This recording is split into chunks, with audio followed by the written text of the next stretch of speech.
chân. Cứ thả lỏng cái chân đi.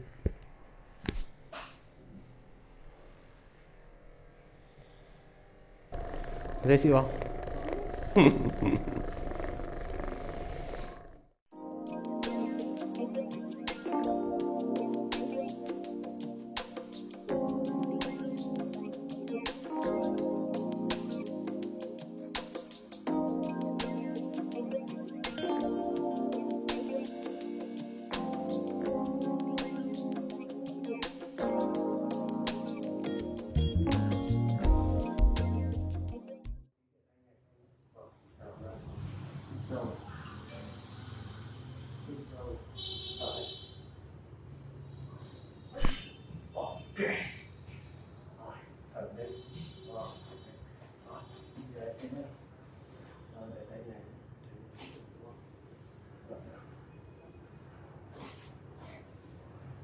Hít sâu, thở ra. Nào, dễ chịu không? Thở ra, rồi dậy này. Hít sâu ấy. Thở ra. Hít sâu. Rồi nằm rồi. Ok. Rồi thả lỏng người đây. Hít sâu. Thả lỏng người. Hít sâu, khớp tay lại. Tay lại. Hít sâu. Thở hết. Rồi. Thở hết. Hít sâu. Thở hết. Hít sâu. Thở hết.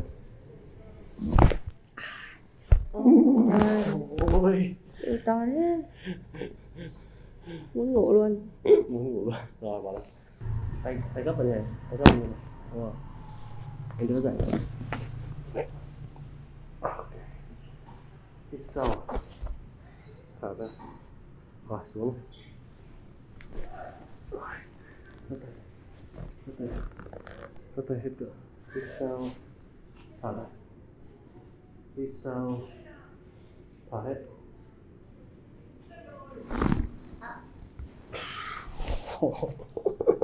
Cục một phát.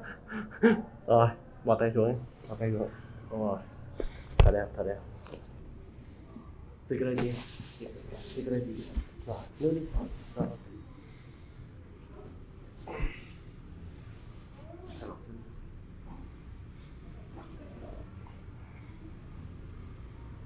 Rồi, hít sâu. Thở ra. Hít sâu. Thở hết.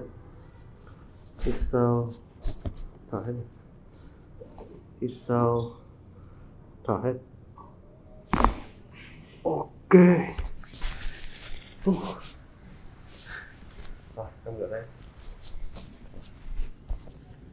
Thả lỏng người.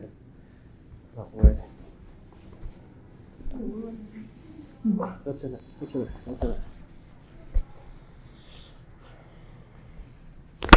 Thả lỏng. Dễ chịu. Ngủ luôn.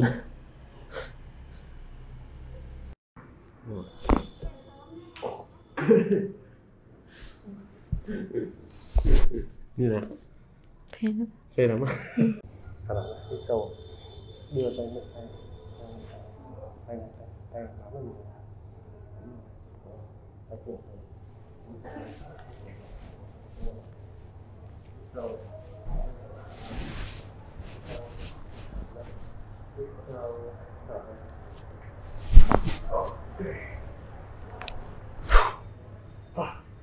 Thế nào? Dễ chịu không? Rồi, bây giờ nhé. Đưa cho anh mượn một cái chân bên này. Đúng rồi, từ từ đã. Rồi, xong rồi, đưa cho anh mượn chân tay bên này. Rồi, chân này. Rồi.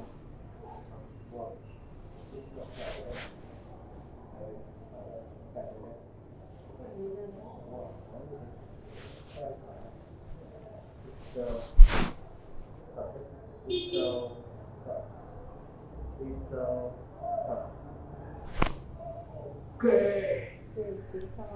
Em nghe gì không? Ok, rồi. Đổi chân nhé. Từ từ đấy. Tay này. Hít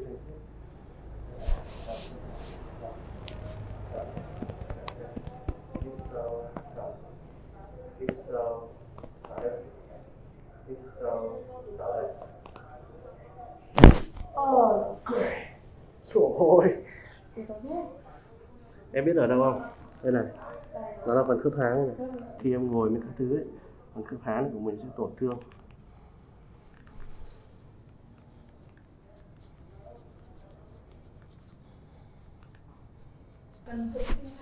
Rồi, hít sâu vào. Thở ra. Hít sâu. Thở. Hít sâu. Thở. Rồi, thả lỏng lên. Thả lỏng vào. Thả lỏng cổ thôi. Từ từ thôi. Hít sâu. Thở hết thôi. Ok. Nào, dễ chịu không? Ok. Đấy. Thở đều. Thở đều nhé. Rồi, hít sâu này. Thở đều, hít sâu này. Hít sâu này. Hít sâu này. Thở ra. Thở hết ra. Rồi. Ok. Rồi, bỏ chân xuống. Người nó di chuyển như cái kẹo luôn. Rồi, hít sâu đi. Thở. Hít sâu. Thở. Hít sâu. Thở. Thở. Hít sâu. Thở ra. Hít sâu. Thở. Rồi, hít sâu. Thở hết ra. Hít sâu. Thở ra. Hít sâu. Thở hết ra. Rồi, hít sâu. Thở hết. Hít sâu. Thở hết ra. Rồi, hít sâu này. Thở ra. Ok. Cái chân nào? Ngồi mới lặng Ừ. Thả lỏng ra. Đi guốc cả tuần rồi nó sẽ.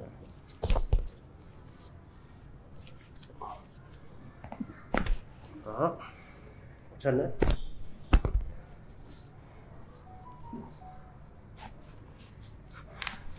Chân ngắn quá. Ok.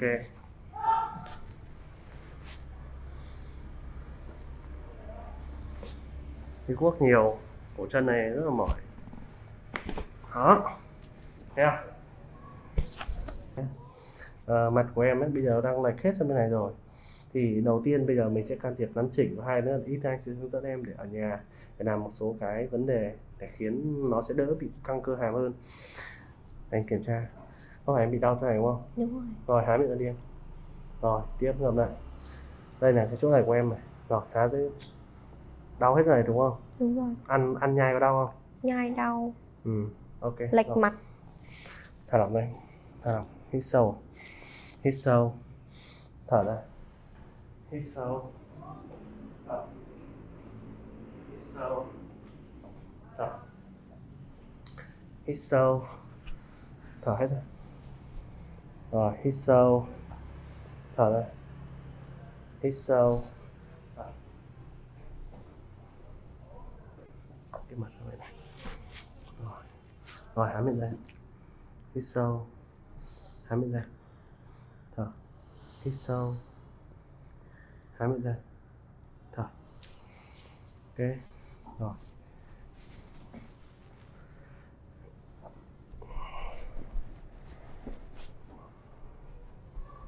Rồi, hít sâu này. Thở ra. Há miệng ra. Hít sâu. Há miệng ra. Hít sâu. Thở ra. Rồi. Hít sâu đi em. Thở ra này. Hít sâu này. Há miệng ra. Há ra. Thở.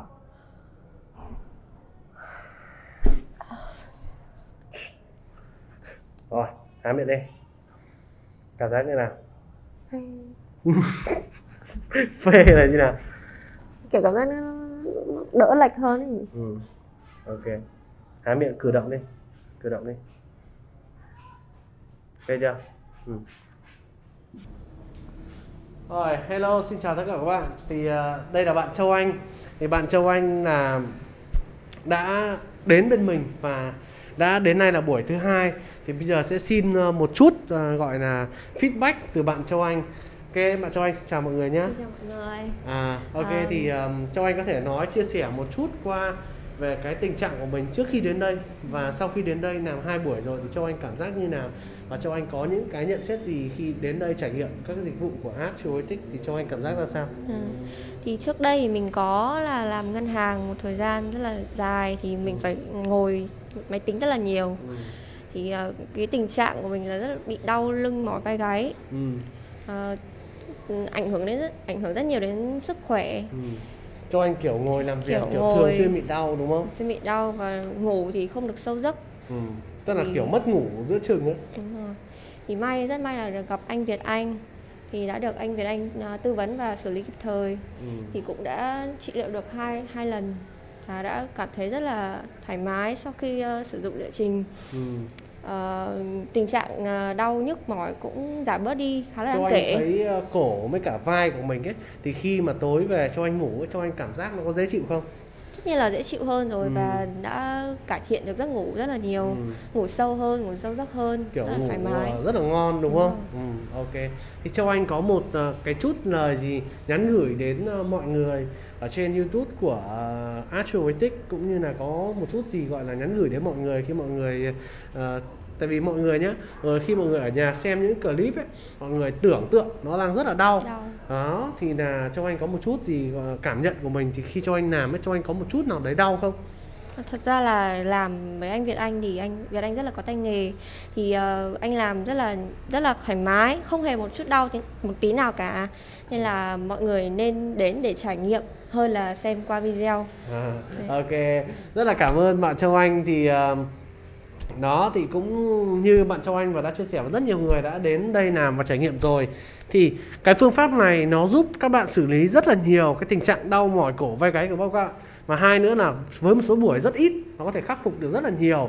Và đặc biệt một điều là nó không đau, các bạn không phải kiêng cữ cũng như không phải dùng bất kỳ những cái loại thuốc nào hết. Đó, thì rất cảm ơn Châu Anh. Thì rồi, bye bye, xin chào tất cả các bạn.